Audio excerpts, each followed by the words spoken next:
नमस्कार, आप first look Bihar देख रहे हैं और मैं हूं अभिषेक रंजन। दिल्ली के कोचिंग में बड़ा हादसा हुआ है जिसमें 3 छात्रों की मौत हो गई है। किस लिए हुई है आपको बता दें कि उसके बेसमेंट में पानी घुस गया है, क्योंकि जिस जगह पे कोचिंग था वो पार्किंग का स्थल था और वहां पर अंडरग्राउंड पार्किंग बनाया गया था, लेकिन वहां पर जो है कोचिंग खोल दिया गया, व्यापार का अड्डा बना दिया गया। ऐसे दिल्ली की बात नहीं करेंगे, पूरे देश की बात करेंगे, खास करके बिहार की बात करेंगे तो हर गली मोहल्ले में आपको कोचिंग देखने को मिलेगा जिसके लिए कोई भी रूपरेखा तैयार नहीं है, ना ही कोई लाइसेंस है और ना ही कोई रूपरेखा है, लेकिन कोचिंग खोल दिया जा रहा है। चाहे वो बात करेंगे पहला से लेकर 5वां तक या फिर 5वां से लेकर 10वां तक, उसके ऊपर का भी कोचिंग जो है हर गली मोहल्ले में आपको मास्टर जी दिख जाएंगे जिसके लिए कोई भी रूपरेखा और मापदंड तैयार नहीं है। ऐसे में बातचीत करने के लिए आज हमारे साथ 2 मेहमान हैं।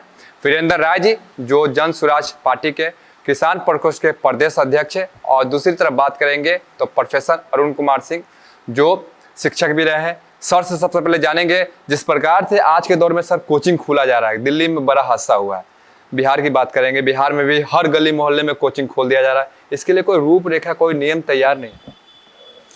देखिए, ऐसा है कि जो बिहार की जब बात हम करेंगे तो बिहार में स्कूली शिक्षा और महाविद्यालय की शिक्षा दोनों उपेक्षा की शिकार हुई है। कौन दोषी है ये यहाँ बतलाने का समय नहीं है, विषय नहीं है। सरकार दोषी है, शिक्षक दोषी हैं, शिक्षेतर कर्मचारी दोषी हैं, छात्र दोषी हैं या अभिभावक दोषी हैं, कहना मुश्किल है। लेकिन एक बात निश्चित रूप से है कि कोचिंग वहीं फलता फूलता है जहाँ की स्कूली और महाविद्यालयी व्यवस्था समाप्त होने के कगार पर खड़ी हो जाती है। बिहार में कोचिंग पढ़ने की एक ललक है, वही छात्र महाविद्यालय में जहाँ उसको आज भी 15 रुपये, 16 रुपये, 20 रुपये में पढ़ाई होती है महीने की, फीस वही है, उन महाविद्यालयों में वो जाने से ही चकता है। पढ़ाई नहीं होती शायद वहाँ, पढ़ाई होती है लेकिन छात्रों का को लगता है कि नहीं साहब वहाँ पढ़ाई नहीं होती है।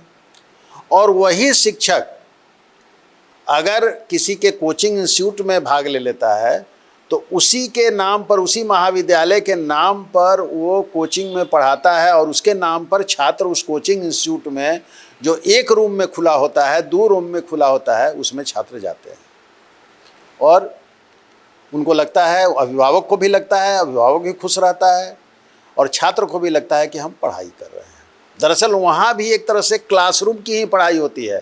आप किसी बड़े जो अच्छे ट्यूशन देने वाले शिक्षक हैं उनके यहाँ चले जाइए तो वहाँ आपको ब्लैक बोर्ड मिलेगा या फिर जो लिखने का आप जो नया तरीका आ गया है वो मिलेगा, उनके शिलापट, और उनके सामने में जो कम से कम आपको उस रूम में भरा हुआ बेंच डेस्क होगा और उस पर बच्चे बैठेंगे जिनकी संख्या कम से कम 30, 40, 50 से कम नहीं होगी। वो भी तो क्लासरूम टीचिंग ही है। कोचिंग का तो मतलब ये हुआ कि जहाँ 2-3 बच्चे हों और एक शिक्षक हो तब पढ़ाए तो कोई बात हो, लेकिन बच्चे वहाँ जा रहे हैं तो ये तो सरकार को सोचना चाहिए कि भाई आपकी शिक्षा व्यवस्था जो है वो चाहे स्कूली शिक्षा व्यवस्था हो या महाविद्यालयी शिक्षा व्यवस्था हो, उसमें कहीं ना कहीं एक अविश्वास पैदा हुआ है जिसके कारण कोचिंग इंस्टीट्यूट का हुआ है। अब आप चलिए थोड़ा सा बिहार के बाहर की बात हम कर लें। आप देख रहे हैं कि जो बच्चे यहाँ पर 12 करते हैं उसमें से मैक्सिमम बच्चे के गार्जियन ये उसके 10वें क्लास से ही वो मन बनाने लगते हैं, पैसे का इंतजाम करने लगते हैं कि हमको इनको कोटा भेजना है। वहाँ इंजीनियरिंग मेडिकल का तैयारी कर, इंजीनियरिंग मेडिकल की तैयारी में आप भेजते हैं। अब कोटा राजस्थान का एक शहर है और गर्म शहर है। वहाँ एक अनुमान है कि एक छात्र जो बिहार का जाता है कोटा में, वो वहाँ के 8 लोगों को एम्प्लॉयमेंट प्रदान करता है। यानी हमारे यहाँ जो बच्चा अगर यहाँ पढ़ सकता था, यहाँ उस तरह के कोचिंग में यहाँ एडमिशन लेता, तो वो 8 लोग यहाँ के लोग ये उससे लाभान्वित होते जो राजस्थान के लोग लाभान्वित कहीं हो ना रहे हैं। कहीं बिहार में कमी तो है, या फिर यहाँ के टीचर में कमी हो, या फिर यहाँ पे जिस प्रकार के सरकार में कमी, इसी कारण तो यहाँ के बच्चे बाहर जाके पढ़ाई कर रहे हैं। उनको वहाँ लग रहा है कि वहाँ का जो विश्वविद्यालय है वहाँ पढ़ाई अच्छा होता है, लेकिन यहाँ के विश्वविद्यालय में पढ़ाई नहीं हो पाता है। हाँ, ये स्थिति बनी हुई है। और सबसे बड़ी जो अभी आपने जो दिल्ली की घटना देखी है, जिसकी चर्चा अभी आप कर रहे थे, कि दिल्ली में जो बेसमेंट है उस बेसमेंट में लाइब्रेरी बनाया गया हुआ था, और बच्चे जो है बच्चे बच्चियां जो हैं वो राउज़ आईएएस की तैयारी के लिए वहाँ बच्चे थे, और वे लोग जो है सो बेसमेंट में जाकर लाइब्रेरी वहाँ पर ये कर रहे थे, और उसमें पानी का प्रवाह वहाँ पहुँचा है, और एक बैग जो पानी वहाँ गया है, जिसके कारण 2 छात्राएं और 1 छात्र डूब के उनका देहांत हो गया हुआ है। मैं एक बात और ध्यान दिलाना चाहता हूँ कि इस तरह से जो एक कुकुरमुत्ते की तरह जो कोचिंग इंस्टीट्यूट्स खुल रहे हैं, सरकार का उस पर कोई नियंत्रण नहीं है। अगर कोटा में, ठीक है, कोटा में अगर बच्चे जाते हैं तो क्या वहाँ काउंसलिंग की कोई व्यवस्था है? क्या ऐसी व्यवस्था रखी गई है जहाँ बच्चे को स्क्रीन किया जा सके कि बच्चा सचमुच में उस कोचिंग में जिस तरह की पढ़ाई हो रही है उसके लायक उसका फाउंडेशन है कि नहीं है? अगर बिना फाउंडेशन टेस्ट किए हुए आप बच्चे को सीधे घुसा लेते हैं, पैसे के लिए आप कोचिंग में डाल देते हैं, हो क्या रहा है वहाँ पर? वो बच्चे वहाँ की तेज पढ़ाई में अपने को सक्षम नहीं पाते हैं, compete नहीं करते हैं, और उसका नतीजा क्या निकलता है कि धीरे धीरे वो डिप्रेशन के शिकार हो जाते हैं। चूँकि परिवार का दबाव रहता है, माता पिता का दबाव रहता है कि तुम पर इतना खर्च किया जा रहा है, तुमको पढ़ना है। और कोचिंग में वो जब जाता है तो देखता है कि साहब वो तो बहुत आगे बात चल रही है वहाँ पर, और उस बात को समझ नहीं पाता है, उसके डाउट्स क्लियर नहीं हो पाते हैं, और इसलिए अंत में क्या होता है, वो सुसाइड करता है।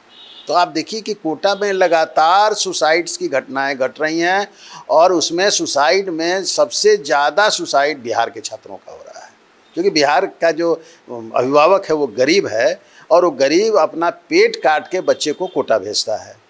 और एक तरह से कोचिंग इंस्टीट्यूट्स में भी एक साइकोलॉजिकल, एक मनोवैज्ञानिक भ्रम है कि कोचिंग इंस्टीट्यूट में ज़्यादा अच्छे से पढ़ाई होती है, इसलिए गार्जियन किसी भी तरीके से चाहता है कि हम अपने बच्चे को अगर महाविद्यालय में या स्कूल में अगर भेजेंगे, ठीक है, वहाँ नाम लिखा दें हम ज़रूर, लेकिन उसको कहीं ना कहीं कोचिंग में वो जाए, और कोचिंग में वो जो है सो वो ज़्यादा अच्छा करेगा, और वो जो है सो आगे का जीवन जी पाएगा। तो ये इस तरह से, एक तरह से समझिए कि एक अंधे दौर में वो छात्र और अभिभावक शामिल हो जाते हैं।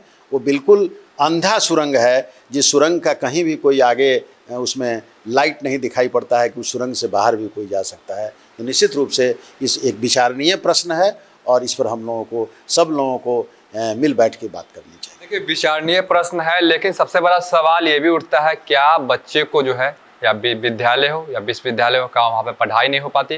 क्योंकि वहाँ पे अक्सर देखा जाता है कॉलेज में एडमिशन करवाने के लिए तो बच्चे जाते हैं, लेकिन वहाँ पे जो मास्टर जी है वो उनको या फिर शिक्षा नहीं दे पाते हैं, जिसके वजह से वो सभी को कोचिंग में जाकर कोचिंग पे ज़्यादा विश्वास रखते हैं। और यही दौर चल रहा है कि कोचिंग संस्था वाले जो है वो पैकेज कर दिए हैं, यानी कि हर एक कोर्स का पैकेज होता है और उसका चार्ज लिया जाता है, और मोटी मोटी रकम ली जाती है और इस कोर्स को पढ़ाया जाता है। जिस प्रकार से वीरेंद्र राय जी, जिस प्रकार से कोचिंग गली मोहल्ले में खुल रहा है, शिक्षा नीति यानी सरकार की शिक्षा नीति विफल साबित हो रही है, यही कारण तो है कि कोचिंग खुल रही है। 75 वर्ष में सबसे यदि कमज़ोर किया गया है तो शिक्षा की कड़ी को। शिक्षा इतना महंगा हो गया है कि आम आदमी के बस में है नहीं। गरीब आदमी देखता है कि बड़े लोग जो हैं समाज में, थोड़ा पैसे वाले लोग, उनका बेटा जो है कोचिंग में पढ़ता है, बच्चे क्लास से केजी कहता है 1 2 वहीं से शुरू हो जाता है। अब गांव के जो रिक्शा वाला है वो भी दिन भर मुजफ्फरपुर रिक्शा चला के जाता है, बेटा बेटी पोता पोती को रिक्शा चलाई का कमाई से पढ़ाना चाहता है। गांव का जो गरीब आदमी है, भैंसी दूहने वाला, गाय दूहने वाला, चराने वाला, ये सब फेरी करने वाला, छोटा छोटा रोजगार करने वाला लोग देखता है कि फलना बाबू का जो बेटा है वो बढ़िया कर रहा है, कोचिंग में गया, और ये भी आदमी अपना खेत पथार बेच के कोचिंग बचपन से ही शुरू कर देता है पढ़ाना। शिक्षा में थोड़ा सुधार, एगो IAS अधिकारी के पाठक किया तो पूरा बिहार डगमगा गया। और नीतीश कुमार जी इसको बर्दाश्त नहीं कर सकते, उस आदमी को 3 साल तक नहीं रख सके। और बिहार की जनता को विश्वास हो गया था के पाठक के रहते कि सरकारी स्कूल अब खिचड़ी वाला स्कूल नहीं रहेगा, कुछ पढ़ाई भी होगा, कुछ काम भी हुआ। पंखा लगा, कहीं बेंच बना, कहीं डेस्क बना। अब वो में इतना ना घोटाला फोटाला कर दिया कि अब के पाठक को बदनाम कर दिया। और स्कूल सब जो है सिर्फ खिचड़ी, बच्चा को खिलाना, खाना और घर जाना, वहाँ कोई पढ़ाई नहीं होता है, जिसके कारण गांव गमई के लोग काफ़ी उदास हैं और खेत बेचकर भी अपना बच्चा को पढ़ा रहे हैं। हमारे नज़दीक राकेश ठाकुर, बहुत ज़मीन था उस इलाका में, एगो बेटा के मेडिकल पढ़ाने के लिए कम से कम 10 बीघा ज़मीन, कॉस्टली ज़मीन जो 25 लाख 30 लाख रुपए कट्ठा आज है, उसको 5 लाख 10 लाख रुपया में बेच करके बेटा को मेडिकल पढ़ा रहे हैं। बगल का आदमी भी उसका नकल करता है। हर आदमी अब खेत बेच के कहता है कि अरे बेटा पढ़ लेगा, कोटा में जाएगा, राजस्थान जाएगा, यहाँ जाएगा, वहाँ जाएगा, और खेत बेच के भी दे रहा है, जान बेच के भी दे रहा है, खून बेच के दे रहा है। ये तो अजीब होर हो गया कोचिंग का। और कोचिंग जो दिल्ली में कह रहे थे अरुण बाबू, वो प्रोफेसर से रिटायर किए हैं, सब चीज़ है, उनको शिक्षा विभाग का सबसे ज़्यादा अध्ययन। शिक्षा पहले कॉलेज में हम लोग पढ़ते थे, क्लास होता था, घंटी होती थी, 60 मिनट 50 मिनट का लेक्चर होता था। आज भी प्रोफेसर जाते हैं, योग्य लोग जाते हैं, लेकिन बच्चा ही नहीं वहाँ उपस्थित रहता है। स्कूल में कॉलेज में उपस्थिति होती ही नहीं बच्चों की। क्या शिक्षक पढ़ाएं? शिक्षक को भी मन लगेगा जब सत्र में बच्चे उपस्थित रहेंगे, उनसे सवाल करेंगे, जवाब करेंगे।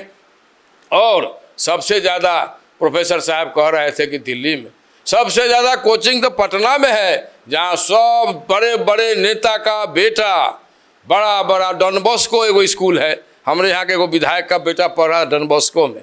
सब हमको पूछता था डॉन बॉस्को में कैसे होता है पढ़ाई, क्या होता है। लाल बाबू विधायक का बेटा गया डॉन बॉस्को में पढ़ने। उस तरह के बहुत लोग कोशिश कर रहा है, पूछता है कि डॉन बॉस्को में कैसे एडमिशन होता है। इसके लिए तो आज इस तरह का कोचिंग जो फल फूल रहा है, जहां सरकार बैठी हुई है पटना में, उन लोगों को इसको सोचना चाहिए कि हम शिक्षा व्यवस्था को थोड़ा मजबूत करें ताकि लोग इसका लाभ लें।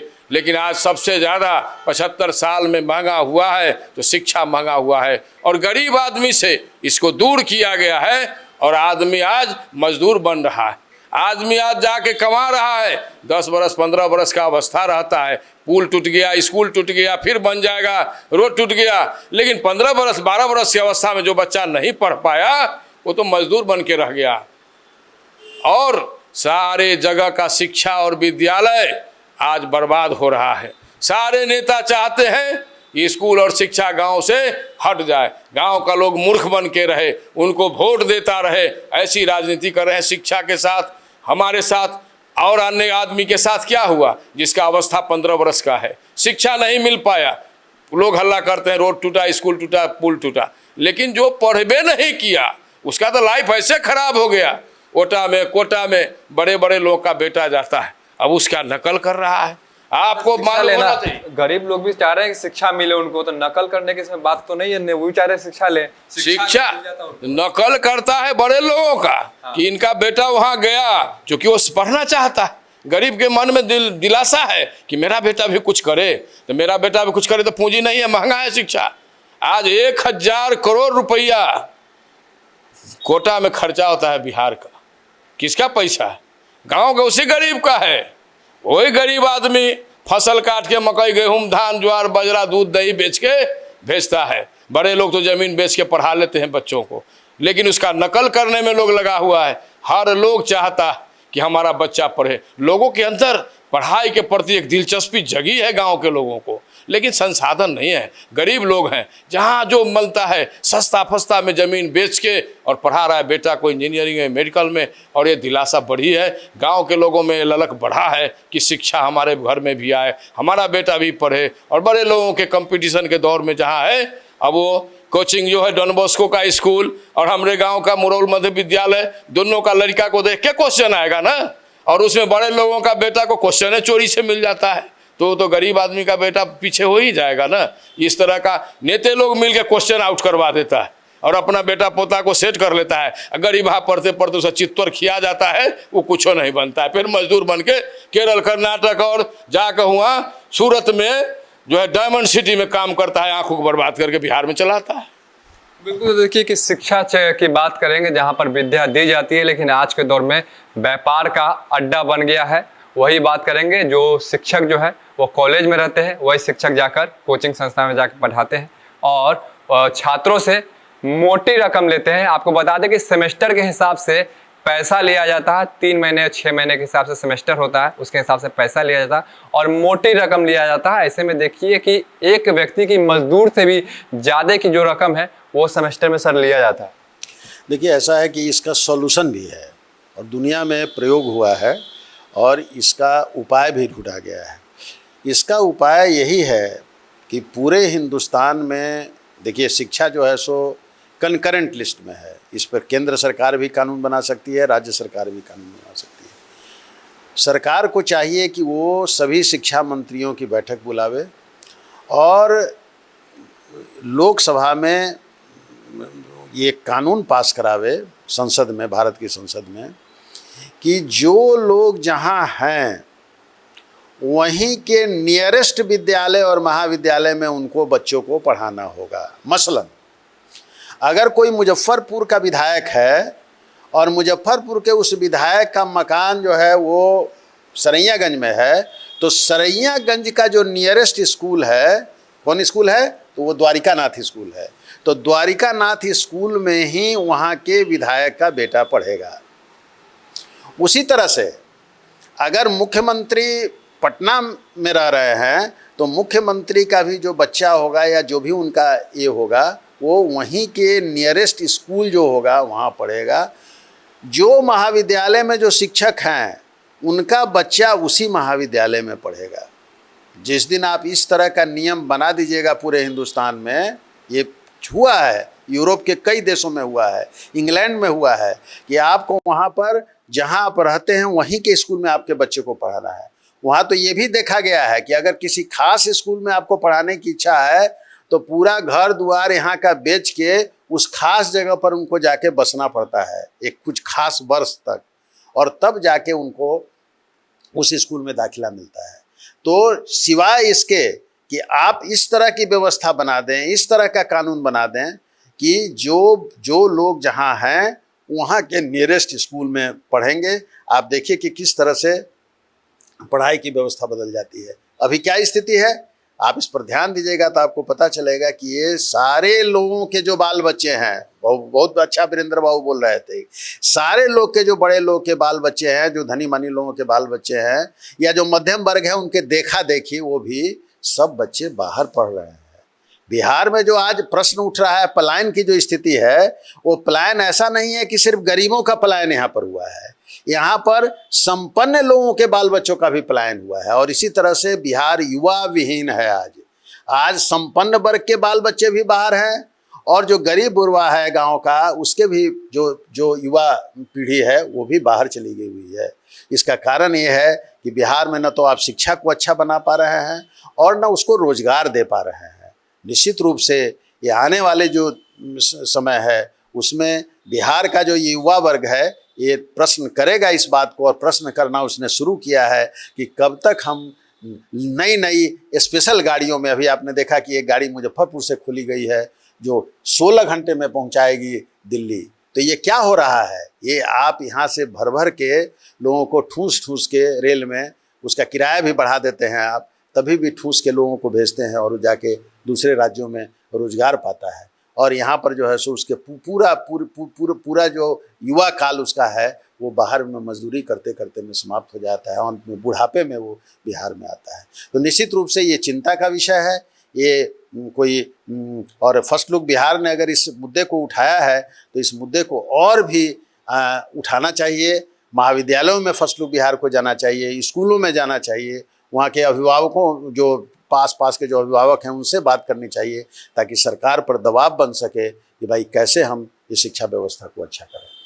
बिल्कुल। तो देखिए कि कोटा की बात खास करके करेंगे तो कोरोना काल का समय जो है, कोटा से बहुत बच्चे ऐसे थे, जब कोरोना काल देश में आया था उस समय जो है ट्रेन में भर भर के अपने शहर में पहुंच रहे थे, अपने जिला में पहुंच रहे थे। हमने देखा मुजफ्फरपुर स्टेशन पे भी बहुत सारे ऐसे बच्चे आ रहे थे और परिजन से मिलकर रोने लग रहे थे, क्योंकि कोरोना काल में जो स्थिति बनी थी वो काफी ज्यादा भयावह और दयनीय स्थिति बनी थी।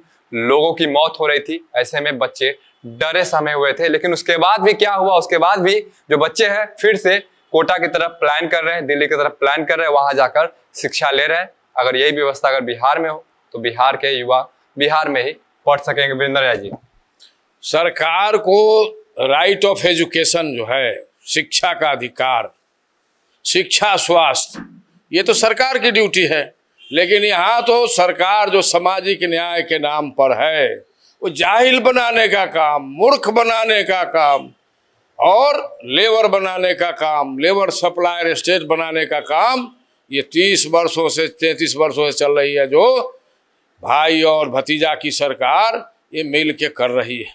कहाँ लोग जग रहे हैं? सामाजिक न्याय की धारा में चलने वाले लोग जब तक शिक्षित नहीं होंगे तब तक क्या सामाजिक न्याय मिलेगा उनको। हम लोग भी थे शिक्षा में, सरकारी स्कूल से पढ़े, लेकिन आज सरकारी स्कूल की स्थिति आप देखिएगा, दयनीय स्थिति है। जैसे भिखमंगा बनाने का काम, खिचड़ी खिला के, कटोरा में खिचड़ी मिलता है, खाया और बच्चा स्कूल से घर गया, यही शिक्षा व्यवस्था है। और ये लोग नहीं चाहते हैं सामाजिक न्याय की जो 33 वर्षों से सरकार चल रही है। सबसे ज्यादा शिक्षा का दर यदि गिरा है तो इन लोगों के समय में गिरा है। सबसे ज्यादा भागवत झा, जगन्नाथ मिश्र, ये लोग ऊंची जाति के लोग थे। सत्येंद्र सिंह, श्री बाबू, ये लोग थे, शिक्षा के लोग थे, शिक्षित लोग थे, ऊंची जाति के लोग थे। लेकिन शिक्षा को इन लोगों ने अहमियत दिया और इन्हीं लोगों के समय में कुछ जो पिछड़े वर्ग के लोग थे अच्छे स्कॉलर बन सके। लेकिन आज जो सामाजिक न्याय की बात करने वाले लोग हैं वो तो जाहिल, जट, मूर्ख बना के चाहते हैं खाली जात के नाम पर हमको वोट देता रहे, अगड़ा पिछड़ा के नाम पर वोट देता रहे और वो अपने पूरा जिंदगी से पिछड़ता रहे और लास्ट में रो धो के पंजाब, हरियाणा, दिल्ली, गुजरात जाए कमाने, परिवार चलाने के लिए। हम आ रहे थे ट्रेन से, एक माँ रो रही थी, उसका बेटा जा रहा था दिल्ली, बहुत जोर जोर से रो रही थी। हमने पूछा क्या कारण है? कहा कि बियाह भले है तुरंते और रोटी के लिए जा रहा पंजाब कमाए, न बर्दाश्त हुई, रोने लगा। गरीब लोग तो प्लान करते हैं, लेकिन पैसे वाला भी प्लान करते हैं। वीरेंद्र राय जी, जिस प्रकार से ये नीति चल रही है, नीतीश कुमार तो शिक्षा की बात करते हैं, शिक्षा देते हैं बच्चों को। देखिए जिस प्रकार से उन्होंने किताब बांटा, साइकिल बांटा, पढ़ाई की बात की, गांव-गांव में स्कूल उन्होंने खुलवाया। आप कह रहे हैं कि उन्होंने कुछ नहीं, साइकिल का या बटाया, साइकिल में तो आधा दलाली ले लेता है। जो स्कूल में किताब बढ़ता है, जब सत्र खत्म हो जाता है तो किताब बढ़ता है। फर्स्ट लुक बिहार के आप लोग पत्रकार लोगों से भी हम कहेंगे कि कब किताब बटाई तो बताइए।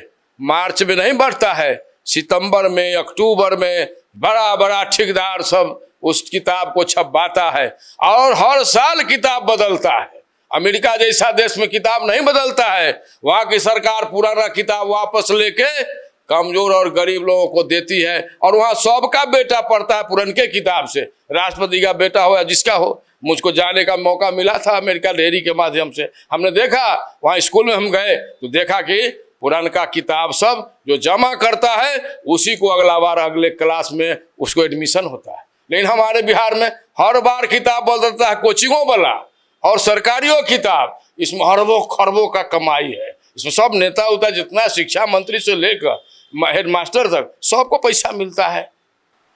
बिल्कुल, तो देखना होगा शिक्षा या फिर शिक्षा ही हो, विद्या के लिए शिक्षा हो, ना कि व्यापार के लिए। लेकिन आज के दौर में जो है व्यापार का अड्डा बन गया है, जिसको भी पैसा की आवश्यकता पड़ती है वो एक कोचिंग संस्था खोल लेता है। और कोचिंग संस्था की बात करेंगे तो उसमें किसी प्रकार की कोई व्यवस्था नहीं होती है, चाहे वो बालकनी की व्यवस्था हो या फिर अग्निशमन विभाग के जो गैस सिलेंडर है उसकी व्यवस्था, उसके साथ साथ अन्य जो व्यवस्था होनी चाहिए, जो रूपरेखा, जो मानक रूपरेखा होना चाहिए, वो किसी प्रकार की कोई व्यवस्था नहीं होती है। और सरकार को भी इस पर सोच विचार करना पड़ेगा।